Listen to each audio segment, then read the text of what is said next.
So guys welcome back to micro classes. हमारी Meerut university और Saharanpur university की बीएड की क्लासेस चल रही हैं। आज का हमारा सब्जेक्ट है contemporary India and education. Contemporary India की है 5th क्लास है। आज का हमारा टॉपिक है मैकाले का विवरण पत्र। 1835 में ये मैकाले का विवरण पत्र आया था। अब मैकाले का ये विवरण पत्र क्या था, क्या विशेषताएं थी इसकी, क्या गुण थे, क्या दोष थे, वह सब हम इस सेशन में कवर करने वाले हैं। मैकाले ने एक सिद्धांत भी दिया था, निश्चयानंदन सिद्धांत। यह क्या था, यह भी हम इस वीडियो में ही देखेंगे। आज का हमारा टॉपिक है मैकाले का विवरण पत्र, जिसे हम इंग्लिश में मैकालेज माइन्यूट बोलते हैं। ये विवरण पत्र मैकाले ने 1835 में दिया था। इसके बारे में हल्का सा मैं पहले आपको थोड़ा सा बता देता हूँ। ये लॉर्ड मैकाले हैं। अगर इनके पूरे नाम की बात की जाए तो थॉमस बेबिंगटन मैकाले थे। ये कोई भारत के वाइसरॉय या गवर्नर जनरल नहीं थे। जनरली आपके वाइवा प्रैक्टिकल में ये क्वेश्चन पूछ लिया जाता है कि मैकाले थे कौन, तो स्टूडेंट गवर्नर जनरल कह देते हैं या फिर वाइसरॉय कह देते हैं। मैकाले न तो वाइसरॉय थे न गवर्नर जनरल थे। ये जो वाइसरॉय थे लॉर्ड विलियम बेंटिक, उनके कानूनी सलाहकार थे। विलियम बेंटिक के सलाहकार के रूप में भारत में आए थे। विलियम बेंटिक को सलाह दिया करते थे। और ये कौन थे? अंग्रेजी भाषा के एक विद्वान थे। अब मैकाले का माइन्यूट क्या है? मैकाले भारत में रह रहे थे। उस टाइम पर प्राच्य पाश्चात्य विवाद काफी उग्र रूप ले चुका था। 1813 में एक आज्ञा पत्र आया था, जिसके बारे में हमने लास्ट वीडियो में कवर कर लिया है। इस आज्ञा पत्र में कहा गया था कि 1 लाख रुपए भारत की शिक्षा पर खर्च हों। तो अंग्रेज कंफ्यूज हो गए, ये 1 लाख रुपए कहाँ खर्च करें, हम भारत की भाषाओं पर करें या फिर अंग्रेजी भाषा पर करें। तो ये उग्र रूप ले चुका था। ये जो विवाद था काफी चल रहा था। अब 20 साल के बाद आज्ञा पत्र को संशोधन करना होता है हमें, तब 1833 में नया आज्ञा पत्र जारी करना था।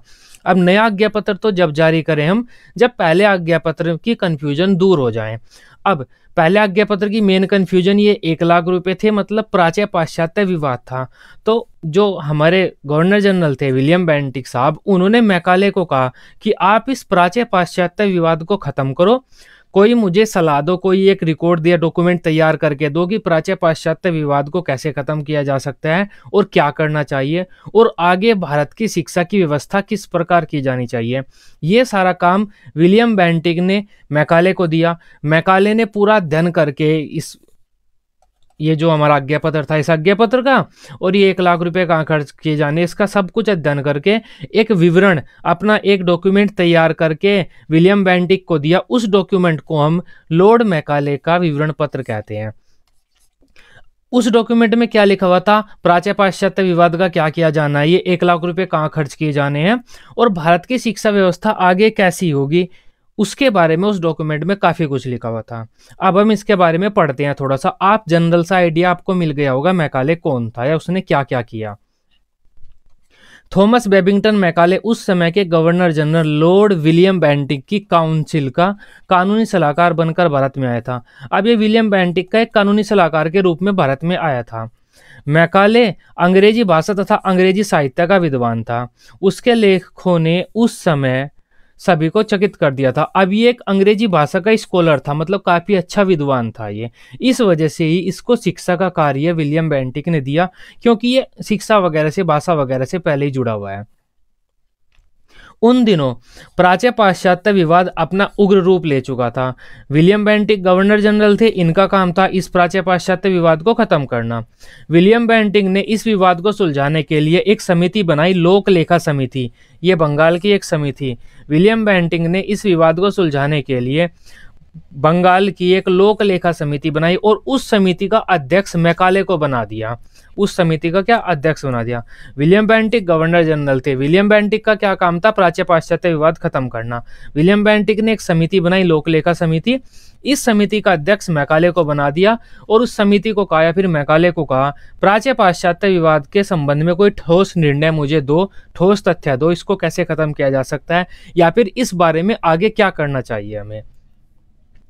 अब मैकाले ने क्या किया, सर्वप्रथम जो 1813 का आज्ञा पत्र था, यही तो राड की जड़ था ना।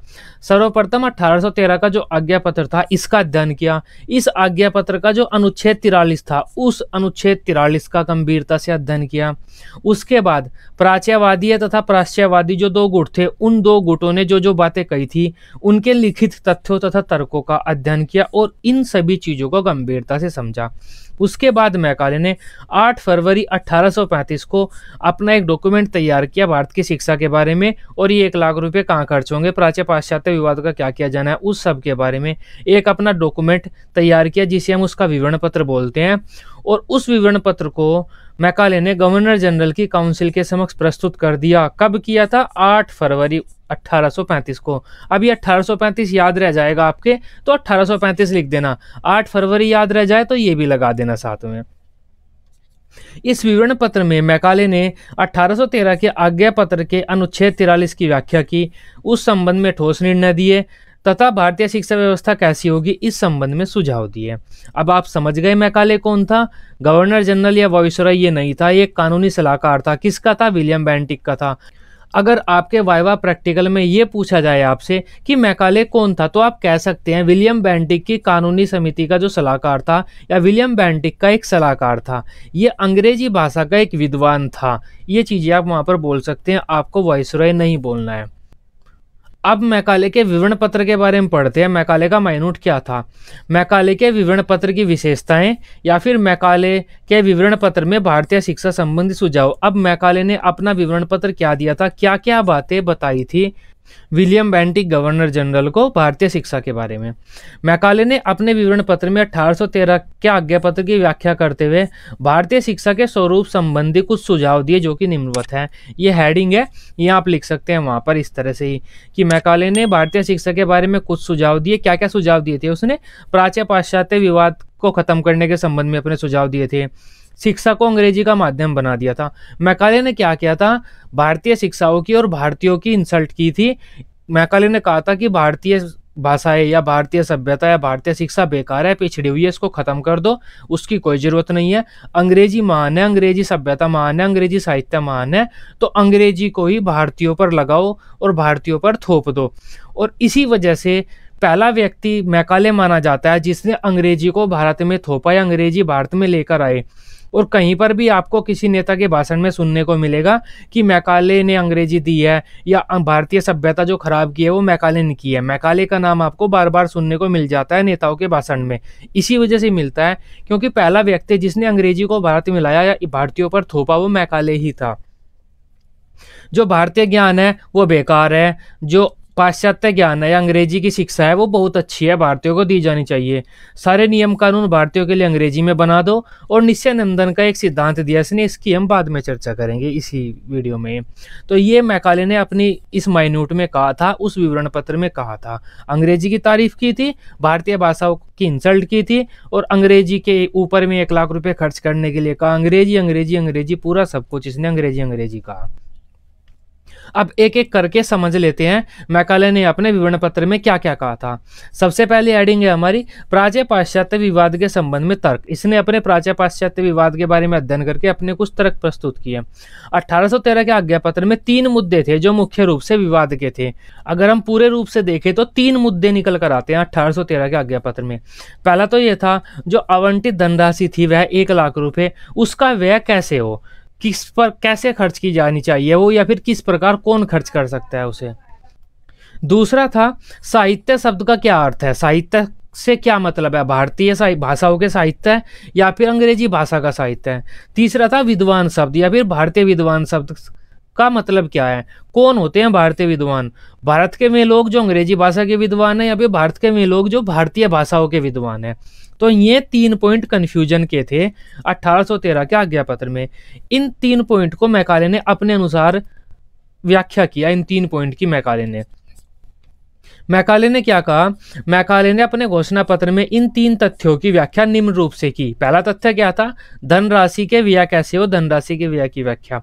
मैकाले ने क्या कहा कि कंपनी के ऊपर है धनराशि कहाँ खर्च की जानी है, कंपनी जहां पर चाहे जिस तरह से चाहे उस धनराशि को 1 लाख रुपए को खर्च की कर सकती है। कंपनी के ऊपर कोई दबाव नहीं है कि वह धनराशि कहाँ खर्च करे। मैकाले ने स्पष्ट किया कि धनराशि को खर्च करने के संबंध में कंपनी पर किसी भी प्रकार का कोई बंधन नहीं है। वह जिस तरह चाहे, जहां पर चाहे, जैसे चाहे उस धनराशि को 1 लाख रुपए को खर्च कर सकती है। पहला पॉइंट तो क्लियर कर दिया कि कंपनी के ऊपर कोई दबाव नहीं है, वो जहां पर चाहे उस पैसे को खर्च कर सकती है। दूसरा पॉइंट है साहित्य शब्द की व्याख्या।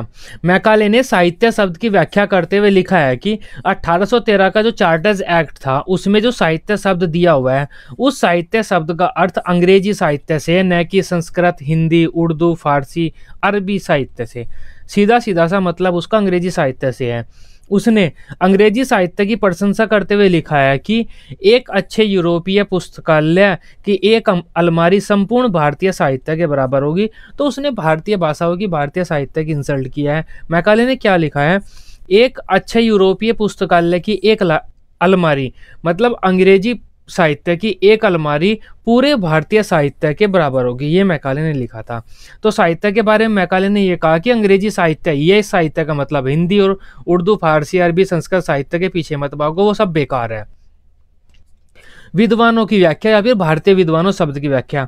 भारतीय विद्वान में वे विद्वान आते हैं जो अंग्रेजी भाषा के विद्वान हैं, ये मैकाले ने कहा था। भारतीय विद्वान शब्द की व्याख्या करते हुए मैकाले ने बताया कि भारतीय विद्वान का संबंध अंग्रेजी भाषा के विद्वानों से है, न कि भारतीय या देसी भाषाओं के विद्वानों से। मैकाले के अनुसार भारतीय विद्वान वह है जो लोक के दर्शन तथा मिल्टन की कविताओं से परिचित हो। अब ये लाइन आपको वहां पर लिखनी होगी, ये इंपॉर्टेंट है। यही बताएंगे कि भारतीय विद्वानों में कौन आएंगे। अब देखो, जो लोक के दर्शन और मिल्टन की कविताओं से परिचित हो, या जो लोक का दर्शन पढ़ता हो और मिल्टन की कविताओं को पढ़ता हो, इसका मतलब क्या हुआ, जो अंग्रेजी भाषा का विद्वान हो वह है भारतीय विद्वान। अब मैकाले ने ये तीनों पॉइंट जो प्राच्य पाश्चात्य विवाद था उसको खत्म करने का प्रयास किया। उसके बारे में मैकाले ने क्या कहा, जो प्राच्यवादियां में बेकार हैं, प्राच्यवादियों की बात मत मानो, पाश्चात्यवादियों की बात मानो, पाश्चात्यवादी की बात मानकर पाश्चात्य शिक्षा का प्रचार प्रसार करो, अंग्रेजी को भारत में लाओ, अंग्रेजी की शिक्षा भारत में सभी को प्रदान करो। अतः मैकाले ने अपने विवरण पत्र में पाश्चात्यवादियों के तर्क को स्वीकारा, प्राच्यवादियों के जो तर्क था उसे पूर्ण रूप से नकार दिया। मैकाले ने प्राच्य शिक्षा संस्थाओं को प्रचलित रखने के लिए लिखा, प्राच्य शिक्षा प्रणाली के प्रशंसकों का यदि हम जो तर्क है वो मान ले कि वह ठीक है, तो यह परिवर्तनों के विरुद्ध एक निर्णय होगा। प्राच्यवादियों की अगर हम बात मान लें तो यह परिवर्तन के विरुद्ध एक निर्णय होगा, ये मैकाले ने कहा था प्राच्यवादियों के बारे में। अगर हम तुम्हारी बात मान ले तो वो परिवर्तन के विरुद्ध होगा, परिवर्तन नहीं होएगा उससे भारत में कुछ भी। मैकाले ने यही कहा था, और यही कहा था मैकाले ने कि जो भारतीय शिक्षा संस्थाएं हैं उन सबको बंद कर दो, भारतीय साहित्य का मुद्रण, प्रिंटिंग सब बंद कर दो, भारतीय साहित्य बेकार है, बिल्कुल खत्म है, उस पर ज़्यादा पैसा बिल्कुल भी पैसा खर्च मत करो, ज़्यादा वगैरह की तो कम की तो बात ही नहीं है। मैकाले ने ये कहा था। सेकंड पॉइंट है मैकाले के विवरण पत्र का, शिक्षा का माध्यम अंग्रेजी। अब मैकाले ने भारतीय जो शिक्षा है उसका माध्यम अंग्रेजी बनाने पर बल दिया। मैकाले ने अंग्रेजी को भारतीय शिक्षा का माध्यम बनाने का सुझाव दिया। उनके अनुसार संस्कृत तथा अरबी जन साधारण की भाषाएं नहीं है। ये बात ठीक थी मैकाले की, भारतीय में अधिकांश लोग लोक भाषाएं बोलते थे, हिंदी वगैरह, तो संस्कृत भाषा और अरबी भाषा जन साधारण आम लोगों की भाषा नहीं है। भारत के सामान्य लोग ये भाषाएं नहीं बोलते। मैकाले ने ये बात ठीक कही थी। भारत में प्रचलित भाषाओं में साहित्य एवं वैज्ञानिक ज्ञान का अभाव है, वे अविकसित हैं, गंवारू हैं, उनका शब्दकोश भी सीमित है। इसके साथ ही भारतवासी स्वयं अंग्रेजी भाषा सीखने के लिए इच्छुक हैं, जैसा कि राजा राम मोहन राय या दूसरे भारतीय उस टाइम पर अंग्रेजी भाषा सीखने के लिए, अंग्रेजी भाषा की शिक्षा के लिए अंग्रेजों को कह रहे थे। अब ये पॉइंट इंपॉर्टेंट है, यही मैकाले के बारे में पूरा आपको बता देगा। मैकाले ने क्या कहा कि अंग्रेजी महान है, अंग्रेजी की शिक्षा भारत में लागू करो और अंग्रेजी में ही सारी शिक्षा दो।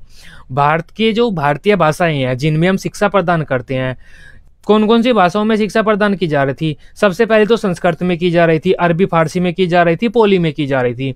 अब अरबी फारसी भाषा बाहर से आई है, संस्कृत भाषा आम लोग नहीं बोलते, वो पहले प्राचीन भाषा है उसे अब कम बोलते हैं। पोली भाषा बहुत कम बोली जाती है, तो हिंदी वगैरह बोला करते थे उस टाइम पर भाषा। तो मैकाले ने क्या कहा, जिन भाषाओं में शिक्षा दी जा रही है वे आम लोग नहीं बोलते, तो वैसे भी भारत की शिक्षा व्यवस्था खराब है। इसके अलावा भारत की जो भाषाएं हैं वे प्राचीन है, उनका ना तो साहित्य अच्छा है ना उनमें वैज्ञानिक ज्ञान है। वैज्ञानिक मतलब साइंटिफिक तथ्यों के बारे में उनमें कुछ नहीं था। तो भारतीय भाषाएं तो वैसे भी हमारे जो वेद थे या फिर हमारा जो उसे क्या बोलते हैं रिलीजन, धार्मिक चीज़ों पर केंद्रित थी भारतीय भाषाएं, वैज्ञानिक ज्ञान पर थोड़ी सी केंद्रित थी उस टाइम पर। भारतीय भाषाएं अविकसित है, गंवारू है, उनका शब्दकोश सीमित है, उनकी डिक्शनरी भी बहुत छोटी है।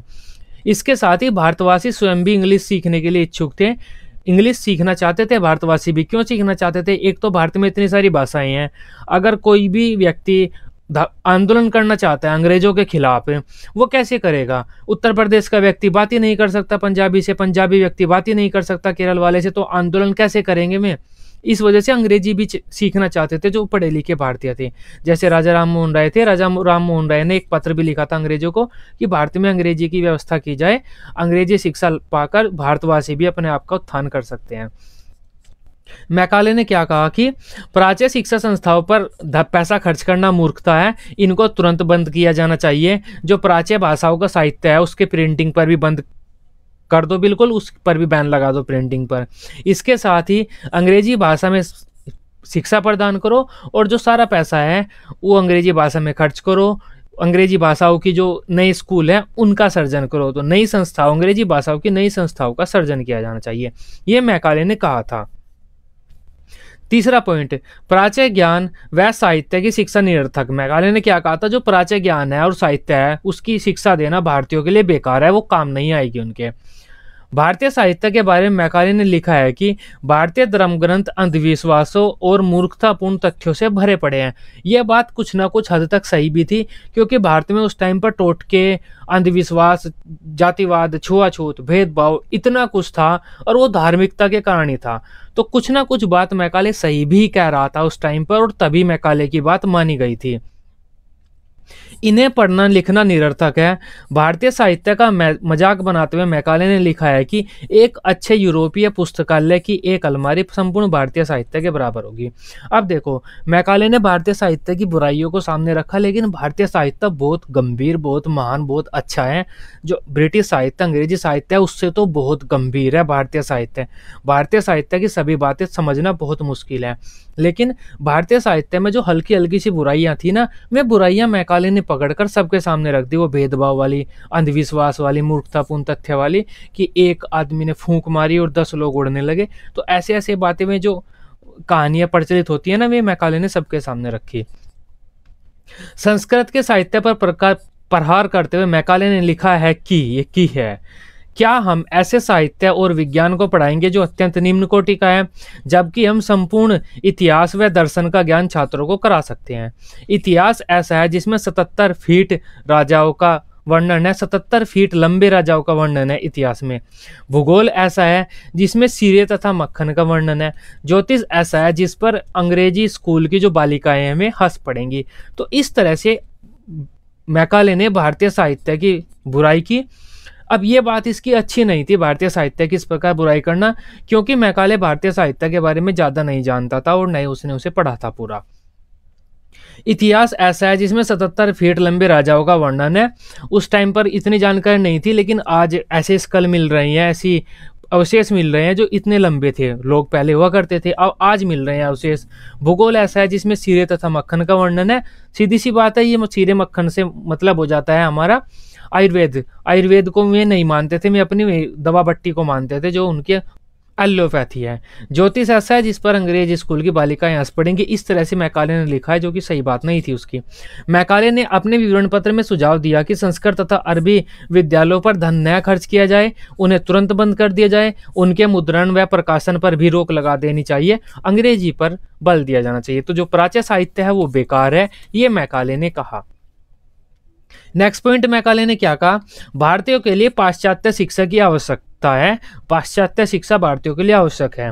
अब पाश्चात्य शिक्षा बहुत अच्छी है, विज्ञान से भरी पड़ी है। जो पाश्चात्य शिक्षा है वह व्यवहारिक है। व्यवहारिक से मतलब जो आम जनजीवन है उनके जो आम लोग हैं उनके जीवन से संबंधित है। भारतीय शिक्षा सैद्धांतिक है जो धर्म से संबंधित है, लेकिन पाश्चात्य शिक्षा व्यवहारिक है, ज्ञान विज्ञान की बातें हैं जो लोगों के काम आती हैं जीवन में। तो अगर हम पाश्चात्य शिक्षा भारतीयों के लिए देंगे, भारतीयों को पाश्चात्य शिक्षा देंगे, उसका फायदा ये होगा भारतीयों का खुद का उत्थान होगा। मतलब हम भारतीयों पर एहसान कर रहे हैं पाश्चात्य शिक्षा देकर उनको। इस तरह से मैकाले ने कहकर पाश्चात्य शिक्षा भारत में लाने की कोशिश की। मैकाले संस्कृत तथा अरबी साहित्य को नगण्य मानता था, पाश्चात्य साहित्य को संस्कार का सर्वश्रेष्ठ साहित्य मानता था। उन्होंने अपने विवरण पत्र में लिखा कि भारतीयों को पाश्चात्य साहित्य और विज्ञान का ज्ञान अवश्य कराना चाहिए, इससे भारतीय समाज का भला किया जा सकता है। वही बात है, पाश्चात्य साहित्य का ज्ञान भारतीयों को कराकर हम तो भारतीयों का भला कर रहे हैं, आप हमें बुरा क्यों कह रहे हैं, मैकाले ये कह रहा था। और ये बात इसकी कहीं ना कहीं ठीक भी थी। मैकाले जो शिक्षा लेकर आया था उसने भारतीय जो शिक्षा व्यवस्था थी उसे बदल तो दिया, धार्मिक से अधार्मिक पर ले गए, धार्मिक शिक्षा नहीं दी जाती अब, लेकिन कहीं ना कहीं भारतवासियों का समाज अब दूसरे राष्ट्रों के समकक्ष हो गया है, उनसे हम हर क्षेत्र में आगे हो सकते हैं। अब अंग्रेजी संहिता बनाने का प्रयास। अब देखो अंग्रेजी संहिता जो नियम कानून होते हैं, राजा के जो नियम कानून होते थे उस टाइम पर अरबी फारसी भाषाओं में होते थे, मोस्टली फारसी भाषाओं में होते थे। तो फारसी भाषा उस चीज के लिए सीखना कि सिर्फ राज्य में या राजा के पास जाकर हमें फारसी भाषा बोलनी है, तो वो अच्छा नहीं था। तो इन्होंने क्या कहा, अंग्रेजी को ही संहिता बनाओ, नियम कानून की भाषा भी अंग्रेजी को ही बनाओ, नियम कानून जो राजा के प्रपत्र वगैरह है, सब कुछ अंग्रेजी में होने चाहिए। मैकाले के अनुसार संस्कृत अरबी फारसी में लिखे हुए जो कानून हैं उनकी अंग्रेजी में संहिता बननी चाहिए, उन्हें अंग्रेजी में ट्रांसलेट किया जाना चाहिए। केवल कानूनों की जानकारी के लिए या राजा के पास काम कराने के लिए, राजा जो कानून बनाता है उन्हें जानने के लिए संस्कृत अरबी फारसी का ज्ञान करना उचित नहीं है। इसके लिए इन भाषाओं पर धन खर्च नहीं किया जाना चाहिए। नेक्स्ट बात कर लेते हैं हम निश्चयानंदन सिद्धांत की, जो मैकाले का मेन था। ये मैकाले ने एक सिद्धांत लेकर आया था, मैकाले एक प्रणाली लेकर आया था जिसे हम निश्चयानंदन प्रणाली बोलते हैं। मैकाले ने क्या कहा कि भारत में इतने लोग हैं, इतनी भीड़ है, इतनी जनसंख्या है भारत की, हम उन सभी बच्चों की शिक्षा की व्यवस्था नहीं कर सकते। तो हमें क्या करना चाहिए, भारत का जो उच्च वर्ग है, पैसे वाले व्यक्ति हैं, अच्छे सुशील व्यक्ति हैं, पढ़े लिखे व्यक्ति हैं, उनके बच्चों की शिक्षा की व्यवस्था करनी चाहिए। मतलब जो उच्च वर्ग है, अच्छा वर्ग है भारत का, प्रतिष्ठित वर्ग, उस वर्ग की शिक्षा की व्यवस्था करनी चाहिए। इससे क्या होगा, उच्च वर्ग के संपर्क में निम्न वर्ग जब आएगा तो वो उच्च वर्ग से धीरे धीरे शिक्षा छन छन के निम्न वर्ग तक चली जाएगी और सभी लोग शिक्षित हो जाएंगे। शिक्षा छन छन कर जाएगी जिसे हम निश्चयानंदन बोलते हैं, मतलब छन छन कर जाना। भारत का जो उच्च वर्ग है, उच्च वर्ग के हम शिक्षा प्रदान करेंगे अंग्रेजी की, उच्च वर्ग के संपर्क में निम्न वर्ग के लोग आएंगे तो वे निम्न वर्ग के लोग भी उच्च वर्ग से शिक्षा प्राप्त करते रहेंगे, धीरे धीरे छनती रहेगी। जैसे आजकल जो फिल्म स्टार हैं, ये जो चीज़ सीख लेते हैं और उस चीज़ को अपने जीवन में पालन करते हैं, वो चीज़ धीरे धीरे आम लोगों तक भी पहुंचती रहती है। फैशन वगैरह, उनकी भाषा वगैरह छन छन कर धीरे धीरे आम लोगों तक भी पहुंचती रहती है वो। तो ये सिद्धांत मैकाले ने दिया था कि इस तरह से पहुंचेगी, लेकिन ऐसा नहीं हुआ, वह पहुंची नहीं। क्यों नहीं पहुंची उसके बारे में पढ़ते हैं। मैकाले ने अपने विवरण पत्र में यह बात स्पष्ट की कि कंपनी के पास इतना धन नहीं है कि वह भारत में जन है, जन शिक्षा की व्यवस्था करे, आम लोगों की शिक्षा की व्यवस्था करे। इतना पैसा कंपनी के पास नहीं है, लोग ज्यादा हैं। अतः मैकाले ने अपने विवरण पत्र में निश्चयानंदन सिद्धांत को अपनाने की वकालत की।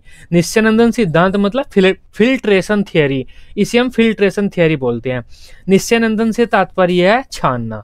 मैकाले ने क्या कहा, निश्चयानंदन सिद्धांत को अपनाओ, इससे हमें कम लोगों की शिक्षा की व्यवस्था करने की जरूरत पड़ेगी और जो बाकी लोग बच जाएंगे वे उन पढ़े लिखे लोगों के संपर्क में आकर खुद अंग्रेजी सीख जाएंगे।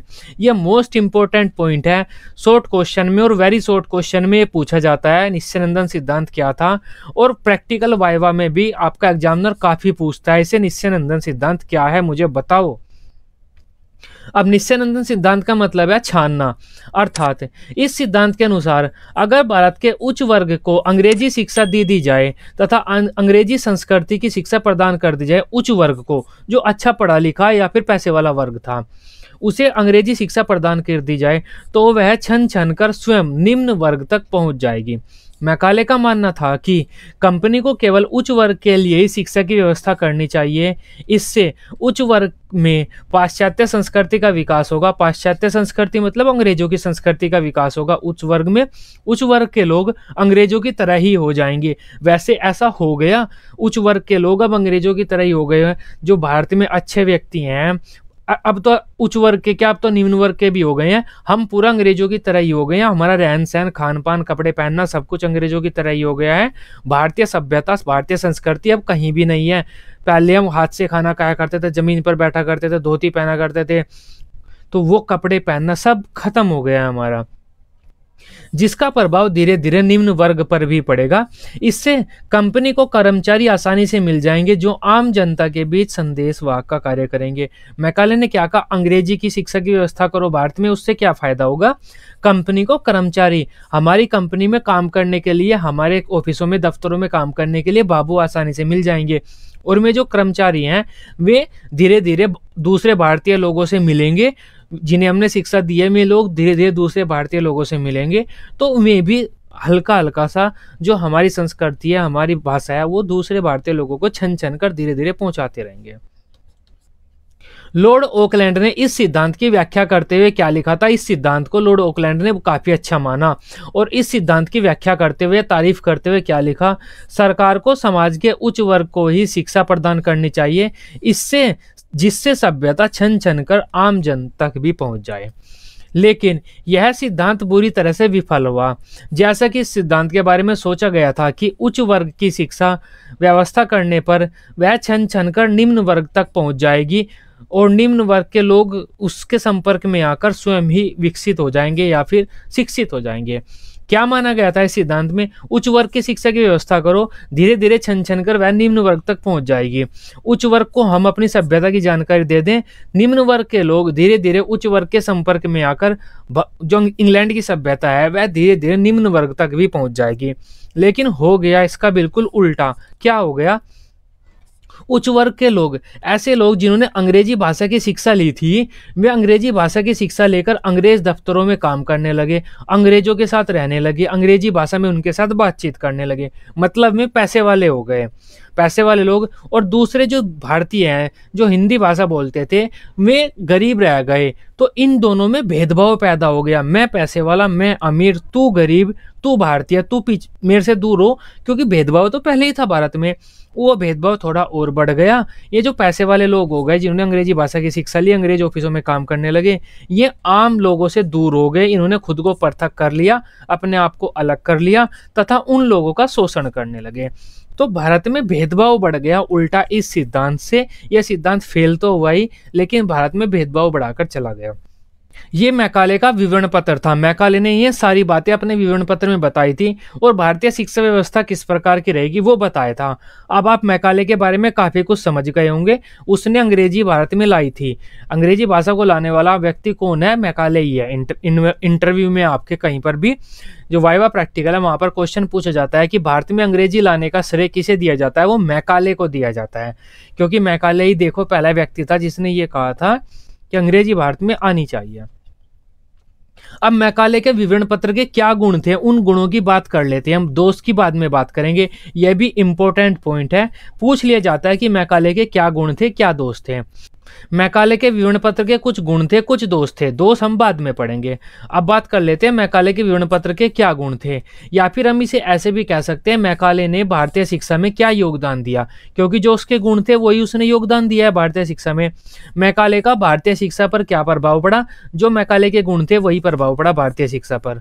ये सब एक ही पॉइंट है, एक ही चीज है। अगर आपसे गुण पूछा जाता है, योगदान पूछा जाता है या भारतीय शिक्षा पर प्रभाव पूछा जाता है, बात एक ही है। मैकाले की अच्छाइयों की ही बात करेंगे हम तीनों स्थितियों में।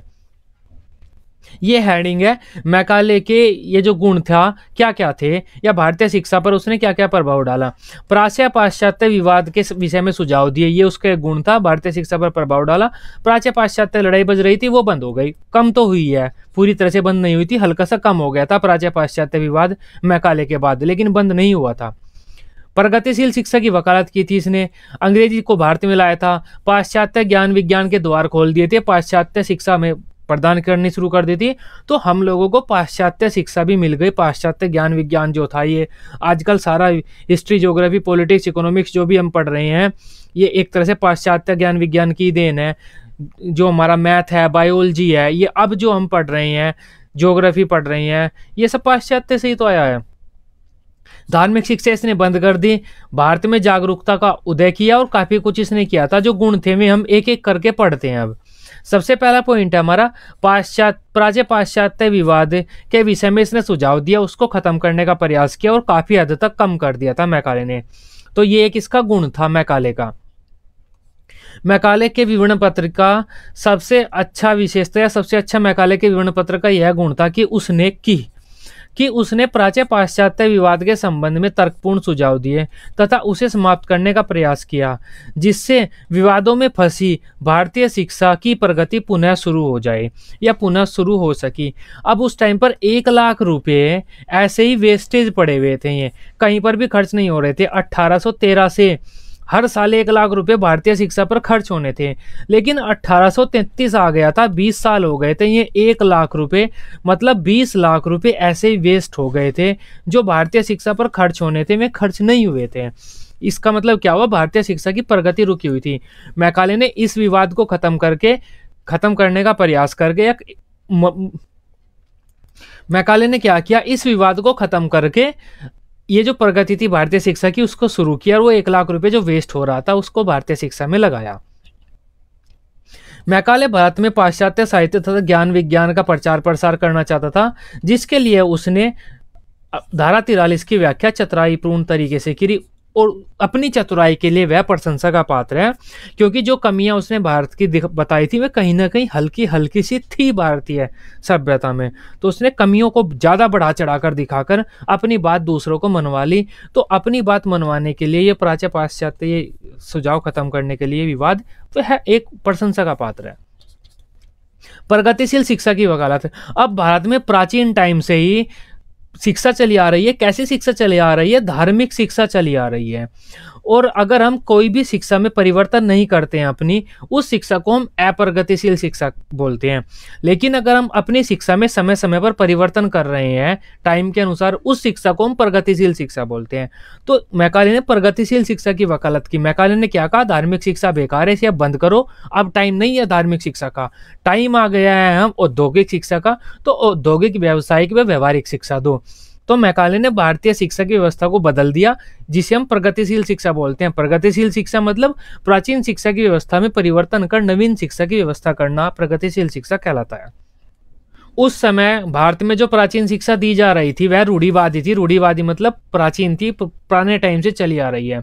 जो भारतीय प्राचीन शिक्षा थी वह धार्मिक थी तथा साहित्य केंद्रित थी। शिक्षण विषयों में किसी प्रकार की आधुनिकता व नवीनता नहीं थी, मतलब पूरी शिक्षा प्राचीन थी। मैकाले ने भारतीय रूढ़िवादी शिक्षा को आधुनिक बनाने पर जोर दिया। उसने भारत में प्रगतिशील शिक्षा व्यवस्था पर बल दिया, जो उसके विवरण पत्र का एक गुण है। अब ये मैकाले के विवरण पत्र का एक गुण है। मैकाले ने जो भारतीय प्राचीन शिक्षा व्यवस्था चल रही थी, जो केंद्रित थी, किस चीज की केंद्रित थी? धर्म केंद्रित थी, उसे बदलकर एक दूसरी शिक्षा की व्यवस्था की, मतलब प्रगतिशील शिक्षा मैकाले ने भारत में शुरुआत की उसकी। नेक्स्ट पॉइंट है, नेक्स्ट गुण है मैकाले का, भारत में अंग्रेजी को लाना। अब मैकाले भारत में अंग्रेजी को लाया था। अंग्रेजी आने से भारतीयों ने क्या किया? अंग्रेजी में अंग्रेजों के ग्रंथ वगैरह पढ़े, अंग्रेजी जो साहित्य था वो पढ़ा। उससे भारतीयों को पता चला कि भेदभाव नहीं करना चाहिए, हमें समानता के साथ रहना चाहिए, और जो हमारा मनुष्य के कुछ बेसिक अधिकार होते हैं जैसे स्वतंत्रता, खाना पीना, सोना, तो इन अधिकारों से भारतीय जागरूक हुए और उन्होंने फिर खुद को स्वतंत्र कराने के लिए आंदोलन शुरू किए। ऐसा माना जाता है कि अगर अंग्रेजी शिक्षा भारत में नहीं आती तो भारतीय लोग अंग्रेजी शिक्षा में नए नए किताबें पढ़कर स्वतंत्रता के प्रति कभी भी जागरूक ही नहीं होते और स्वतंत्रता का आंदोलन कभी भी भारत में होता ही नहीं और भारत आज़ाद नहीं होता। भारत आज़ाद होने का मुख्य कारण अंग्रेजी को माना जाता है, क्योंकि अंग्रेजी को पढ़कर भारतीयों की जो बुद्धि थी वह धार्मिक शिक्षा से अलग होकर व्यवहारिक शिक्षा पर आई कि इंसान क्या होते हैं, इंसान कैसे होते हैं, इंसान जो हमारा व्यवहारिक जीवन है वो कैसा होना चाहिए, हमारी स्वतंत्रता क्या होती है, हमें क्या करना चाहिए, दूसरे गुलाम नहीं बनाना चाहिए। ऐसी ऐसी बातें भारतीयों ने पढ़ी हैं। मैकाले को भारत में अंग्रेजी शिक्षा की शुरुआत का श्रेय दिया जाता है।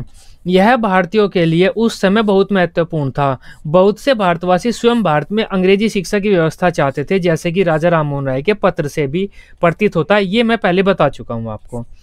उनके अनुसार भारत में अंग्रेजी शिक्षा की व्यवस्था होनी चाहिए। इसके अलावा भारत में भी बहुत सी भाषाएं प्रचलित हैं। किन्हीं भी दो अलग अलग क्षेत्रों में बसने वाले भारतीयों के लिए आपस में बातचीत करने के लिए किसी एक मध्य भाषा की आवश्यकता थी। अलग अलग क्षेत्रों में बसने वाले व्यक्ति आपस में कैसे बात करें, यह भी एक समस्या थी उस टाइम पर। मैकाले पहला व्यक्ति था जिसने शिक्षा की आधुनिक संरचना का शिलान्यास किया। अंग्रेजी के द्वारा पाश्चात्य ज्ञान विज्ञान से देश में वैज्ञानिक, औद्योगिक तथा आर्थिक प्रगति का आगमन हुआ। अंग्रेजी शिक्षा में समानता, स्वतंत्रता, बंधुता का पाठ पढ़कर भारतवासियों में राजनीतिक व सामाजिक जागृति उत्पन्न हुई और वे स्वतंत्रता के प्रति जागरूक हो सके। तो ये पॉइंट मैंने पहले ही एक्सप्लेन कर दिया है। अच्छा पॉइंट है मैकाले का, मैं तो मानता हूँ सबसे अच्छा पॉइंट था ये उस टाइम पर, कि अंग्रेजी शिक्षा भारत में लाया और उसकी वजह से ही हम आज़ाद हो सके। और दूसरा बेनिफिट क्या हुआ, बंगाल से जो व्यक्ति भारत में आया है ना, उत्तर प्रदेश में, बंगाल से, बिहार से जो व्यक्ति उत्तर प्रदेश में, दिल्ली में आया, वो बात कर सकता है अब उनसे। जम्मू कश्मीर से कोई व्यक्ति अगर उत्तर प्रदेश में आया है आंदोलन में, आंदोलन को सपोर्ट करने के लिए, तो वो बात तो कर सकता है इंग्लिश में। पहले तो बात ही नहीं कर पाते थे ये। पाश्चात्य ज्ञान विज्ञान के द्वार खोलना मैकाले का एक गुण ये भी है। पाश्चात्य ज्ञान विज्ञान के मैकाले ने द्वार खोले। मैकाले के सुझाव पर भारत में जिस अंग्रेजी माध्यम की यूरोपीय ज्ञान विज्ञान प्रधान शिक्षा की व्यवस्था की गई, उसके द्वारा भारतीयों को पाश्चात्य साहित्य और पाश्चात्य ज्ञान विज्ञान की जानकारी हुई, जिससे हमें अनेक लाभ हुए। मैकाले ने भारतीयों के लिए पाश्चात्य ज्ञान विज्ञान का द्वार खोला। उसने अंग्रेजी को शिक्षा का माध्यम बनाकर पाश्चात्य विज्ञान और पाश्चात्य ज्ञान विज्ञान के द्वार खोले और पाश्चात्य ज्ञान को भारतीयों के लिए सहन करना आसान बना दिया। पाश्चात्य ज्ञान विज्ञान में क्या आ जाता है, आपकी पूरी साइंस आ जाती है। अभी जो मैथ पढ़ रहे हैं वो पूरा आ जाता है। भारतीयों में तो उस टाइम पर जनरली गणित वगैरह की सामान्य सी जानकारी दी जाती थी भारतीयों को, लेकिन जो भी सब्जेक्ट अब आप पढ़ रहे हैं, यहाँ तक कि इतिहास भी आपका पाश्चात्य ज्ञान विज्ञान की जानकारी लेकर ही हमारा बनाया गया है, उसके अकॉर्डिंग ही बाद में लिखा गया है। तो इतिहास भी हमारा पाश्चात्य ज्ञान विज्ञान से काफ़ी प्रभावित है। पूरी शिक्षा जो आप आज ले रहे हैं वो पाश्चात्य ज्ञान विज्ञान के आधार पर ही आपको दी जा रही है। तो ये एक मैकाले का गुण था, मैकाले ने भारतीयों को ये जानकारी दी पाश्चात्य ज्ञान विज्ञान की। धार्मिक शिक्षा पर रोक, यह भी काफ़ी अच्छी बात थी। मुसलमान धर्म की जानकारी पढ़ा रहे हैं, मुस्लिम धर्म की, हिंदू धर्म की जानकारी पढ़ा रहे हैं, बौद्ध धर्म की जानकारी पढ़ा रहे हैं, जैन धर्म की जानकारी पढ़ा रहे हैं। तो ये आपस में ही अलग अलग धर्म की जानकारी एक पढ़ा रहे हैं। तो धार्मिक जानकारी न देकर बच्चों को व्यवहारिक व व्यावसायिक जानकारी दो, ये मैकाले ने कहा। उस समय वैदिक पाठशालाओं में हिंदू धर्म की, मकतबों मदरसों में इस्लाम धर्म की, ईसाई मिशनरियों द्वारा, ईसाई मिशनरियाँ भी आ गई थी उस टाइम पर। मैंने आपको बता दिया था, ईसाई धर्म के प्रचार प्रसारक वे अपना स्कूल चला रहे थे, वे अपना ईसाई धर्म की पढ़ाई, ईसाई धर्म की शिक्षा दे रहे थे। ईसाई मिशनरियों के विद्यालयों में ईसाई धर्म की शिक्षा अनिवार्य रूप से दी जा रही थी और खुले से दी जा रही थी। मैकाले ने सरकार द्वारा मान्यता प्राप्त किसी भी विद्यालय में धार्मिक शिक्षा न दिए जाने की सिफारिश की। मैकाले ने क्या कहा, सरकार के द्वारा मान्यता प्राप्त कोई भी विद्यालय चलेगा, उसमें किसी भी प्रकार की धार्मिक शिक्षा नहीं दी जाएगी। अतः मैकाले उस समय चल रही सभी प्रकार की धार्मिक शिक्षा पर रोक लगा देना चाहता था और उसने रोक लगा भी दी थी। उसका यह सुझाव स्वागत योग्य था। लेकिन सभी प्रकार की धार्मिक शिक्षा पर रोक नहीं लग सकी। क्यों नहीं लग सकी? क्योंकि सब लोग अपने स्वतंत्र खुद प्राइवेट ट्यूशन की तरह प्राइवेट स्कूल चला रहे थे और धार्मिक शिक्षा दे रहे थे। लेकिन जो सरकारी स्कूल थे वहां पर धार्मिक शिक्षा लगभग बंद हो गई थी। कागजों में तो बंद ही हो गई थी, वास्तविकता बात चाहे कुछ भी हो। भारत में जागरूकता का उदय, वही बात है, मैकाले के कारण ही भारत में जागरूकता का उदय हुआ। मैकाले को ही भारत में सामाजिक व राजनीतिक जागरूकता का कारण माना जाता है। अंग्रेजी शिक्षा प्रणाली ने हमें मानव अधिकारों का ज्ञान कराया, स्वतंत्रता, समानता, भातृत्व का महत्व बताया और हमें राजनीतिक चेतना जागृत की। उस समय हम अनेक सामाजिक बुराइयों से ग्रसित थे। मैकाले ने जिस शिक्षा प्रणाली की नींव रखी थी, उससे हमने अपनी सामाजिक बुराइयों के प्रति सचेत हुए, उन्हें चेंज करने, उनमें परिवर्तन करने के लिए हमने काफी प्रयास किए। वही बात आ जाती है, भारत में राजनीतिक सामाजिक जागरूकता हुई, हमने अपनी राजनीति देखी कैसी होती है, समाज देखा, समाज में क्या बुराइयां हैं और क्या क्या नहीं होनी चाहिए, उनके प्रति हम सचेत हुए। नेक्स्ट पॉइंट है आधुनिक भारतीय शिक्षा की संरचना का शिलान्यास। अब मैकाले ने आधुनिक भारतीय शिक्षा की संरचना रखी। आज के टाइम में जो भारतीय शिक्षा हम पढ़ रहे हैं, भारत में जिस प्रकार की भी शिक्षा व्यवस्था है, उसका शिलान्यास मैकाले ने ही कर दिया था। आज के टाइम की भारतीय शिक्षा आप देखो क्या है, शिक्षा का माध्यम अंग्रेजी है, अंग्रेजी ही है। आप कहीं पर भी बैंक में चले जाओ, कोर्ट में चले जाओ, आपको अंग्रेजी में ही बात करनी पड़ेगी, अंग्रेजी में ही सारे डॉक्यूमेंट आपको मिलेंगे।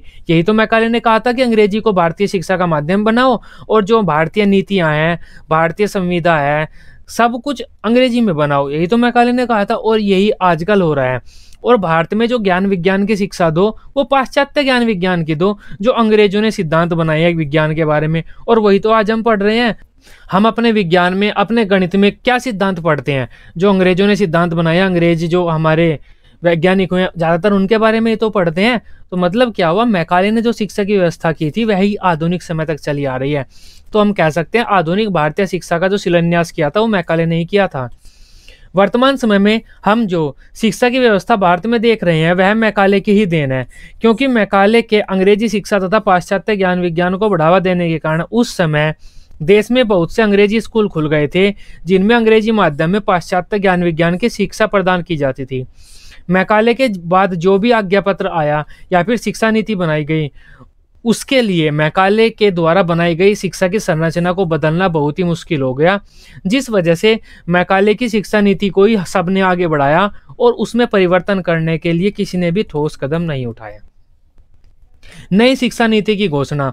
अब ये भी मैकाले का एक गुण था, उस टाइम पर भारतीय कोई भी शिक्षा नीति नहीं आ रही थी क्योंकि प्राच्य पाश्चात्य विवाद चला हुआ था। तो मैकाले ने प्राच्य पाश्चात्य विवाद को खत्म किया और जो उस टाइम का गवर्नर जनरल था विलियम बेंटिक, उन्होंने नई शिक्षा नीति की घोषणा कर दी भारतीयों के लिए कि अब भारत की ये शिक्षा नीति रहेगी। इस शिक्षा नीति के तहत भारत में शिक्षा की व्यवस्था की जाएगी। मैकाले ने क्या किया था, अपना एक विवरण पत्र दिया था, माइनोट विवरण पत्र मैकाले ने दिया था राजा को। राजा कौन था? गवर्नर जनरल था विलियम बेंटिक उस टाइम पर। अब राजा ने क्या किया, इस विवरण पत्र की बातों को पढ़कर, इस विवरण पत्र की ज्यादातर बातों को मानकर अपनी एक शिक्षा नीति बनाई। ये दोनों चीजें अलग अलग होती हैं। शिक्षा नीति बनाई एक, उस शिक्षा नीति में उसने, विलियम बेंटिक ने, गवर्नर जनरल ने बताया कि भारत की शिक्षा व्यवस्था कैसी होगी। ये शिक्षा नीति ये जो बनाई थी विलियम बेंटिक ने, ये मैकाले के विवरण पत्र के आधार पर ही थी। मैकाले के विवरण पत्र पर गवर्नर जनरल विलियम बेंटिक ने गंभीरता से विचार किया, उसकी मुख्य सिफारिशों को स्वीकारा और 1935 में ब्रिटिश सरकार की नई शिक्षा नीति की घोषणा कर दी। अब ये 1935 में पहली भारतीय शिक्षा नीति होगी। तो ये शिक्षा नीति के तहत भारत में स्कूल वगैरह बनाए गए थे, जो मैकाले का विवरण पत्र था उसके तहत नहीं बनाए गए थे। मैकाले के विवरण पत्र पर मैकाले ने क्या किया, सुझाव दिए विलियम बेंटिक को कि आप ये काम करो, भारत में इस तरह की शिक्षा की व्यवस्था करो। तो मैकाले ने उस तरह की शिक्षा की व्यवस्था की और एक शिक्षा नीति की घोषणा कर दी। उस शिक्षा नीति के तहत भारत में नए स्कूल बनाए गए और अंग्रेजी शिक्षा का प्रचार प्रसार किया गया। इस शिक्षा नीति की मुख्य सिफारिशें क्या थी? शिक्षा के लिए निर्धारित जो धनराशि है वह 1 लाख रुपए थी। उसका ज़्यादातर क्या, मुख्य रूप से प्रयोग अंग्रेजी शिक्षा के लिए ही किया जाएगा। संस्कृत, अरबी, फारसी शिक्षण संस्थाओं को बंद नहीं किया जाएगा। उनके शिक्षकों के वेतन के लिए, छात्रों की वृत्ति के लिए कोई आर्थिक अनुदान नहीं दिया जाएगा। मैकाले ने क्या कहा था विलियम बेंटिक को अपने विवरण पत्र में कि जो वे स्कूल है उन सबको बंद कर दो, लेकिन विलियम बेंटिक ने उन्हें बंद नहीं किया। क्या कहा विलियम बेंटिंक ने, जो स्कूल चल रहे हैं ना भारतीय, उन्हें बंद नहीं किया जाएगा, लेकिन उनके लिए किसी भी प्रकार का कोई भी पैसा नहीं दिया जाएगा, अपने खुद पैसे से खुद चलाओ। जो प्राच्य साहित्य है उसके मुद्रण व प्रकाशन को बंद नहीं किया जाएगा। जो प्राच्य साहित्य है, हिंदी, अरबी, संस्कृत, उर्दू का जो साहित्य है उसको बंद नहीं किया जाएगा और उस पर पैसा भी नहीं दिया जाएगा। तो ये बात विलियम बेंटिंक ने अच्छी की कि जो स्कूल थे और जो साहित्य था उन्हें बंद नहीं किया। मैकाले ने तो बंद करने की बात कही थी। और जो इन पर प्राच्य साहित्य और प्राच्य स्कूल पर जो पैसा खर्च होना था, वो जो पैसा बच जाएगा वो अंग्रेजी भाषा के, अंग्रेजी साहित्य के और अंग्रेजी ज्ञान विज्ञान की शिक्षा पर व्यय किया जाएगा। ये मैकाले के गुण थे। मैकाले के गुण क्या क्या थे कि उसने भारतीय सभ्यता और संस्कृति को थोड़ा सा चेंज कर दिया, प्राच्य से पाश्चात्य की ओर ले गया। स्वतंत्रता में मैकाले का काफी रोल माना जाता है। अंग्रेजी शिक्षा प्रदान की, जो प्राच्य पाश्चात्य विवाद था वो खत्म कर दिया। इसके अलावा भारतीय नई शिक्षा नीति की भी घोषणा हो गई, जिससे भारत की शिक्षा की प्रगति की शुरुआत हो गई। अब मैकाले के दोषों की बात कर लेते हैं। मैकाले के क्या क्या दोष थे। गुण हमने पढ़ लिए, मैकाले का पूरा विवरण पत्र हमने पढ़ लिया है। अब दोष की बात कर लेते हैं।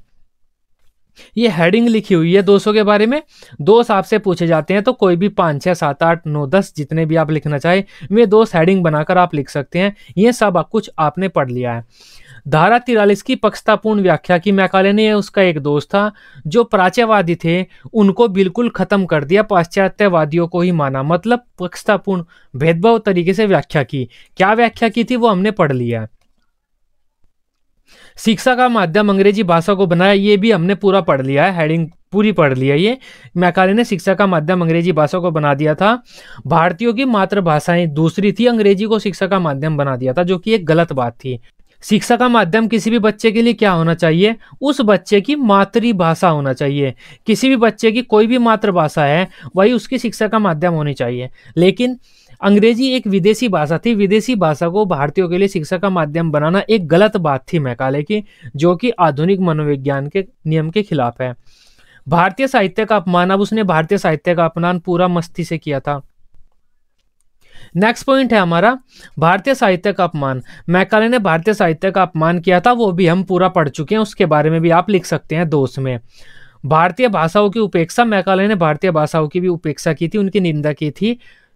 वो सब भी हम पढ़ चुके हैं कि भारतीय भाषाएं बेकार हैं, उनमें शब्दकोश भी नहीं है, पिछड़ी हुई हैं, तो वो चीज भी हम पढ़ चुके हैं। केवल उच्च वर्ग की शिक्षा की व्यवस्था करना, अब ये बात भी मैकाले की गलत थी। शिक्षा लेना सभी बच्चों का, गरीब हो अमीर हो, चाहे पैसा हो या ना हो, पिछड़ा हो न हो, शिक्षा लेना सभी बच्चों का जन्मसिद्ध अधिकार है। और जो राजा है, राजा का कर्तव्य है सभी बच्चों की शिक्षा की व्यवस्था करना। लेकिन मैकाले ने क्या कहा कि उच्च वर्ग के लिए, जो पैसे वाले उच्च वर्ग, बड़े बड़े लोग हैं, उनकी शिक्षा की व्यवस्था कर दो, जो गरीब हैं उनकी शिक्षा की व्यवस्था करने की कोई जरूरत नहीं है, जो कि ये गलत बात थी। निश्चय निंदन सिद्धांत के से भारत में भेदभाव को बढ़ाना, भारत में भेदभाव पहले ही था, मैकाले निश्चय निंदन सिद्धांत लेकर आया जिससे भारत में भेदभाव बढ़ गया, ये हम पढ़ चुके हैं। नेक्स्ट पॉइंट है भारतीय भाषाओं के विद्यालयों को बंद करना। मैकाले ने कहा कि भारतीय भाषाओं के जो विद्यालय हैं उन्हें बंद कर दो, जो कि उसके विवरण पत्र का एक दोष है। लेकिन विलियम बेंटिक ने, गवर्नर जनरल जो उस टाइम के थे, उन्होंने बंद नहीं किया।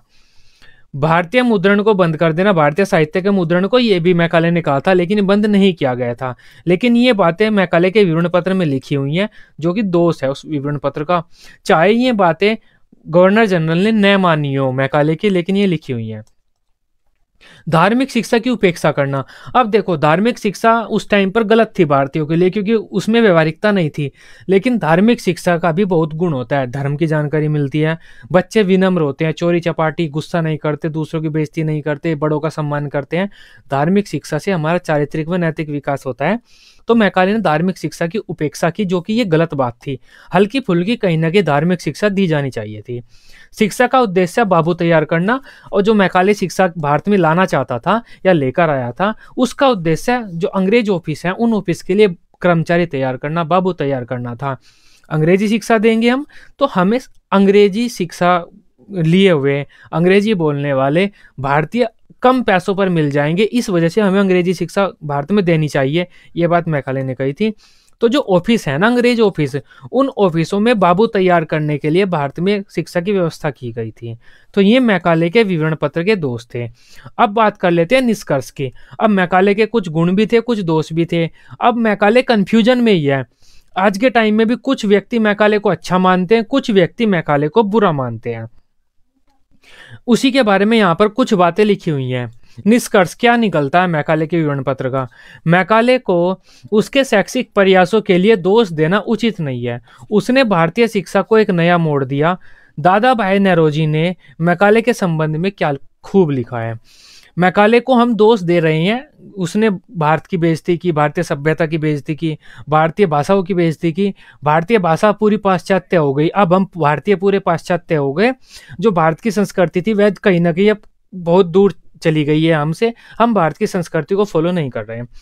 तो इन सब के लिए मैकाले को दोष देने की इतनी जरूरत नहीं है, क्योंकि मैकाले ने भारत का भला ही किया है। इस बारे में दादा भाई नौरोजी ने क्या लिखा है? मैकाले द्वारा भारतीय संस्कृति पर लगाए गए आरोपों को हमें उदारतापूर्ण भुला देना चाहिए, उदारतापूर्वक उसे भुला देना चाहिए और उसे अपनी उसकी अज्ञानता के लिए क्षमा कर देना चाहिए, क्योंकि उसके इरादे बुरे नहीं थे। वह वास्तव में भारत की उन्नति ही करना चाहता था। मैकाले भारत की उन्नति ही करना चाहता था, उसका उद्देश्य सही था। तो उसने भारत की जो शिक्षा की बुराई की है, भारतीय साहित्य की बुराई की है, उस बुराई को हमें भुला देना चाहिए। यह दादा भाई नौरोजी ने कहा है। मैकाले की नीति को जहां एक तरफ लाभकारी माना जाता है, वहीं इससे भारतीय भाषाओं तथा भारतीय साहित्य के विकास पर नकारात्मक प्रभाव पड़ा, परंतु उससे भी कहीं न कहीं भारत का भला ही हुआ। मैकाले ने जिस भारतीय शिक्षा की नींव 1835 में रखी, उसकी झलक आज भी वर्तमान शिक्षा में देखी जा सकती है। अब देखो, वैसे तो भारत की बुराई की थी इसने, भारतीय भाषाओं भारतीय सभ्यता की बुराई की थी और भारतीय सभ्यताओं को बहुत पीछे छोड़ दिया था। लेकिन भारत के लोग खुद चाहते थे कि वे अंग्रेज सभ्यता को अपनाएं, क्योंकि उस टाइम पर अंग्रेज अच्छे निकल रहे थे सभ्यता में। भारतवासी तो आपस में ही लड़ रहे थे, खुद आपस में लड़ अपनी शिक्षा प्राप्त करके खुद लड़ रहे थे। तो अंग्रेजी शिक्षा की प्राप्ति चाहते थे, अंग्रेजी सभ्यता को सीखना चाहते थे बहुत से भारतीय उस टाइम पर। और आज भी देख लो, आज भी भारतीय पाश्चात्य साहित्य को ज़्यादा सीखना चाहते हैं अपने खुद के भारत के साहित्य और भारत की सभ्यता की तुलना में। इससे क्या होता है, देश आपस में मिलजुल कर रह सकते हैं, भारतवासी दूसरे देश में पढ़ने के लिए जा सकते हैं, तो काफ़ी अच्छा ही होती है इससे भी। अतः कहा जा सकता है कि आज की जो भारतीय शिक्षा है उसका जनक मैकाले ही है। इसलिए बहुत से विद्वानों ने मैकाले को क्या कहा है, प्रगति पथ का मसालबदार कहा है, या फिर भारतीय शिक्षा के मार्ग का पथ प्रदर्शक, torch bearer in the path of progress, ये कहा है। मैकाले को क्या कहा जाता है भारतीय शिक्षा में? प्रगति पथ का मसालबदार, torch bearer in the path of progress. मतलब भारत जो प्रोग्रेस के मार्ग पर, भारत जो प्रगति के मार्ग पर चल रहा था, मैकाले वहां पर मसाल लेकर खड़ा हुआ था, मतलब लाइट दिखा रहा था सबको। मतलब भारत जो प्रगति पथ पर चल रहा था, उस प्रगति पथ पर मैकाले मसाल लेकर खड़ा हुआ था, टॉर्च लेकर खड़ा हुआ था। मतलब भारतीयों को लाइट दिखा रहा था कि आप प्रगति पर आगे बढ़ो। इसका मतलब क्या हुआ, भारतीयों को प्रगति पथ पर मैकाले ने आगे बढ़ाया। अब लास्ट में मैं यही कहूँगा, मैकाले ने काफ़ी बुरा भारतीयों के बारे में कहा, सभ्यता संस्कृति के बारे में कहा, लेकिन ज़्यादातर लोग मैकाले को सही ही मानते हैं। मैकाले के कारण ही भारत आज़ाद हो सका, और आज के टाइम में भारत जो इतनी प्रगति कर रहा है, विदेशों के साथ इतना कंधे से कंधा मिलाकर खड़ा हुआ है, फास्टेस्ट डेवलपिंग नेशन है भारत, उसका जिम्मेदार भी कहीं ना कहीं मैकाले को ही अधिकांश लोग मानते ही हैं। अब वो आप पर है, मैकाले को आप अच्छा माने या बुरा माने। ये हमारी वीडियो थी। मैकाले के बारे में हमने सब कुछ पढ़ लिया है, जो भी बीएड के एग्जाम में आपके आता है। 16 नंबर में भी आता है मैकाले के बारे में, इसके अलावा 8 नंबर में और 2 नंबर में भी काफ़ी क्वेश्चन पूछे जाते हैं। लॉन्ग शॉर्ट वेरी शॉर्ट काफ़ी क्वेश्चन यहाँ से आते हैं, क्योंकि मैकाले ने भारतीय शिक्षा को प्रभावित किया है, तो मैकाले इंपॉर्टेंट हो जाता है भारतीय शिक्षा के बारे में। वीडियो अच्छी लगी हो आप इसे अपने बीएड ग्रुप में बीएड दोस्तों के साथ शेयर कर सकते हैं। बीएड की सभी सब्जेक्ट की इसी तरह से डेली रेगुलर क्लासेस लेने के लिए आप इस चैनल को सब्सक्राइब कर सकते हैं। Till then, bye bye, take care.